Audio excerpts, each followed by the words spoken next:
quase R$ 1 bilhão. Esse foi o valor gasto pelo comércio do Rio de Janeiro com segurança no primeiro semestre de 2018, 20% a mais do que em 2017, um indício de que a violência no Rio não dá trégua. Os reflexos disso para o varejo são o tema do programa de hoje. Está começando mais um É de Farmácia.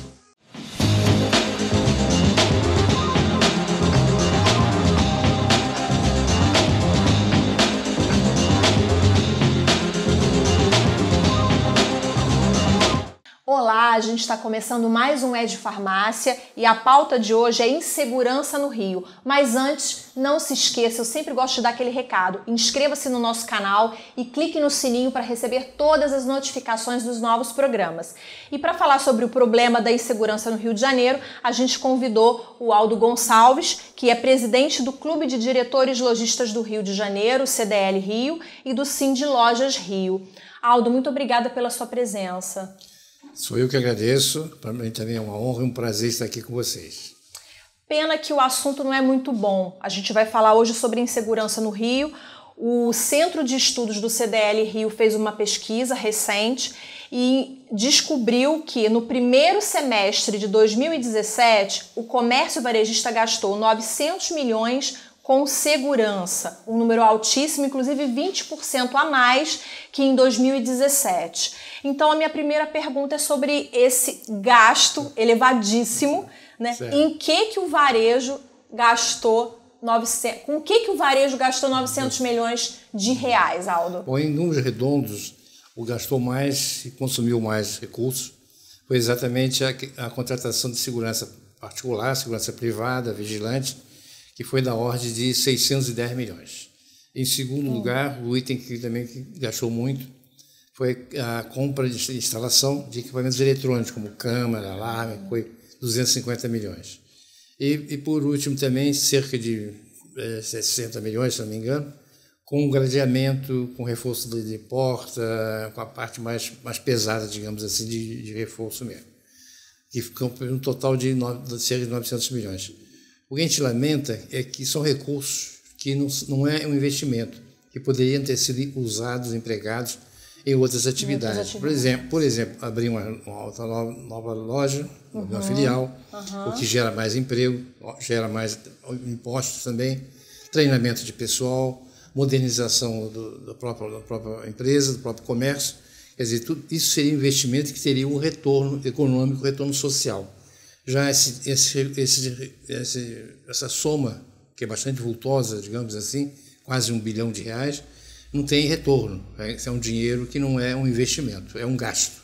Agora, é uma tragédia para o Rio de Janeiro, a gente pode falar dessa forma. Em agosto, o Rio registrou mais de 700 tiroteios na cidade. Então, como que toda essa violência vem impactando a rotina das lojas, por exemplo? Impacta a economia como um todo, né? E principalmente do comércio de rua, comércio de shopping, porque amedronta a população. Toda vez que há um tiroteio, uma ameaça de um arrastão, um acontecimento desse, as pessoas não vão para as ruas, as pessoas evitam ir para a rua. Principalmente mulheres. Hoje em dia, quem compra no comércio é a mulher. A mulher compra para ela, compra para os filhos, compra para casa, compra para o marido, e a mulher, infelizmente, é um alvo mais fácil da violência, então ela fica com receio. A maior parte das compras do comércio, a grande maioria das compras do comércio varejista compra por impulso.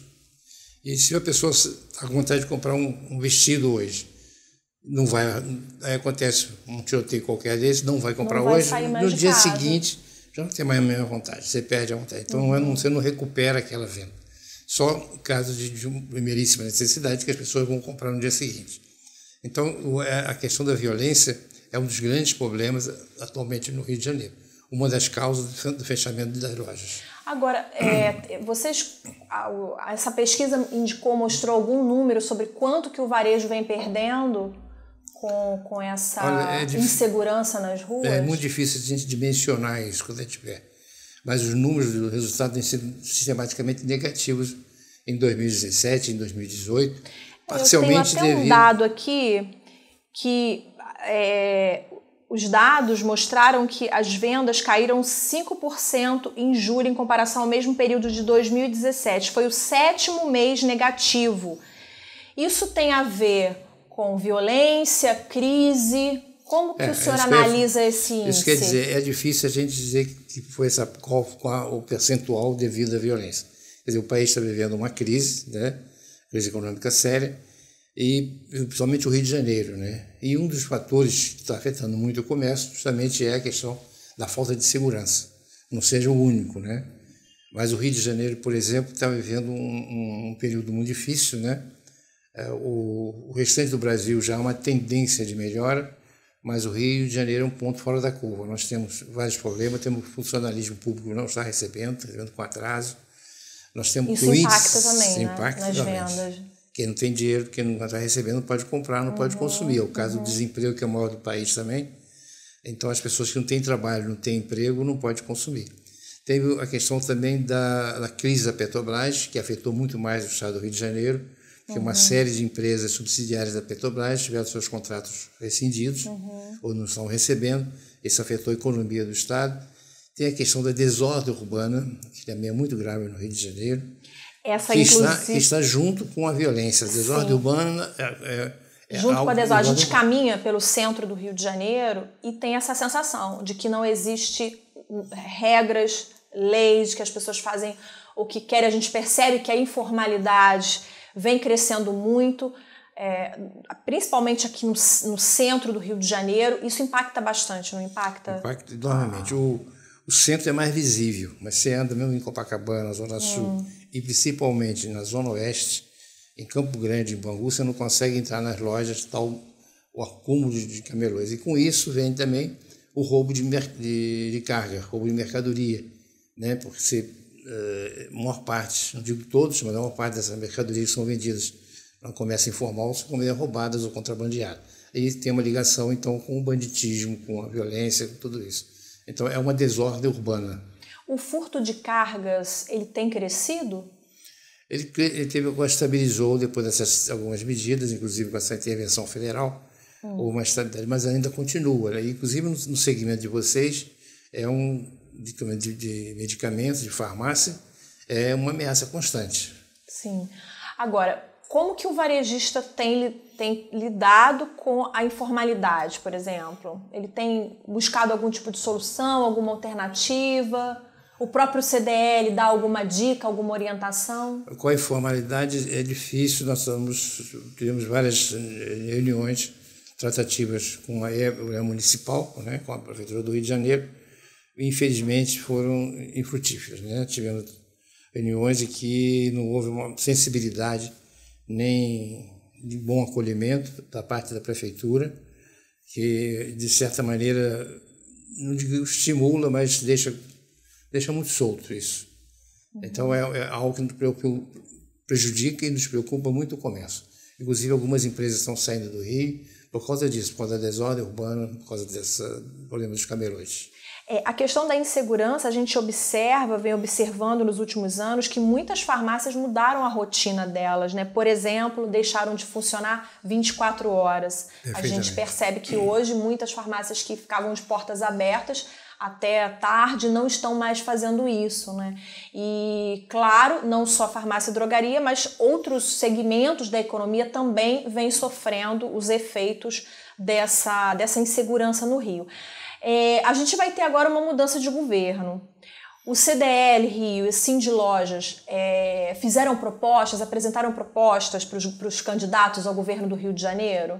Nós já fizemos algumas propostas, principalmente nesse sentido. Porque a gente sabe que a questão da violência está ligada a vários problemas sociais, problemas da educação, né, principalmente, mas que mostram resultados a médio e longo prazo. E, de imediato, tem que ser um problema de polícia. Então, nós fizemos propostas no sentido de usar mais inteligência, de usar, inclusive, maior integração das polícias, que seria uma maneira de se conseguir isso. Mas precisa haver, digamos assim, uma vontade política para isso, uma política pública voltada nesse sentido. Algum candidato apresentou alguma política voltada para... Não tivemos resposta nenhuma, esperamos ter, mas é uma preocupação, digamos assim, de todo o empresariado brasileiro, e principalmente o comércio. Haja visto que antigamente não tinha assaltos em shopping centers, hoje já tem assalto em shopping center, que era mais difícil, né? Quer dizer, a audácia dos assaltos dos bandidos está aumentando cada vez mais. Agora, os 900 milhões investidos, isso tem surtido algum resultado? Não, ameniza, diminui, mitiga, digamos assim, a questão, mas claro que não resolve completamente, quer dizer, porque o nível de violência no Rio, infelizmente, tem aumentado. Isso não vai impedir completamente, mas é claro que nós temos que nos defender, fazer alguma coisa.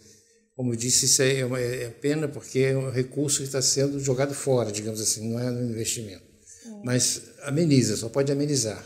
Mas qual a perspectiva agora para médio e longo prazo em relação a essa questão da insegurança no Rio? Essa é pergunta de $1 milhão. É difícil de responder. O Brasil está vivendo um momento de incerteza muito grande, né? Não só no Estado, mas o Brasil como um todo, com o período eleitoral. Então, qualquer prognóstico, qualquer expectativa é difícil a gente ter. Nós, do comércio, tanto no setor farmacêutico como no comércio varejista, temos que ser otimistas. A gente não pode ser pessimista, que não é pior. Então, dentro do otimismo moderado, a gente acredita que talvez melhore lá para o final do ano ou próximo ano. Mas isso são expectativas. Expectativas, né? Não existem dados específicos sobre o varejo farmacêutico. A gente não tem conhecimento, até nós gostaríamos de desenvolver isso em parceria com as Cofers. Já combinei com o presidente, nós vamos tentar nossa parceria, eu acho que as entidades têm que trabalhar em conjunto. No caso, o Sindiloja do Rio de Janeiro, o CDL do Rio, as Cofers, a Associação Comercial, outras entidades, trabalhar em conjunto, que finalmente o interesse é de todos, o interesse da sociedade. Eu tenho o hábito de dizer que o que é bom para o comércio é bom para a sociedade, o que é bom para a sociedade é bom para o comércio, ou seja, o que a sociedade quer? Quer segurança, quer educação, quer o nível de emprego, quer poder aquisitivo, quer mobilidade urbana, tudo isso é bom para a sociedade e bom para o comércio. Então, nós temos de nos unirmos, né, nossas entidades, e ajudar o poder público a resolver esses problemas, a colaborar, digamos assim. O que nós pedimos é diálogo, de tal maneira que nós possamos contribuir, né? A gente sabe que onde os nossos associados têm problemas. Então, nós queremos elaborar projetos, apresentar isso ao governo e trabalhar em conjunto, tanto com o governo municipal como estadual e federal. Bom, a gente vai encerrar, mas antes, qual é o seu recado, a sua dica para quem está nos assistindo? Bom, é difícil, eu acho que a gente não pode perder a esperança, né? A gente tem que lutar. Sabemos que o momento é difícil para todos, né? Qualquer um, inclusive questão do desemprego, mas não podemos perder a fé nem a esperança. E nós colocamos à disposição das Cofers, e mais uma vez eu agradeço esse gentil convite de participar. Para mim foi um prazer estar aqui com vocês. Nós também agradecemos. Obrigada pela sua participação. Obrigada a você que nos assistiu até aqui. Antes de sair, se você não se inscreveu, inscreva-se no nosso canal. Eu repito isso sempre, é super importante, porque assim você acompanha todos os nossos programas. E a gente se vê no próximo. Tchau, tchau.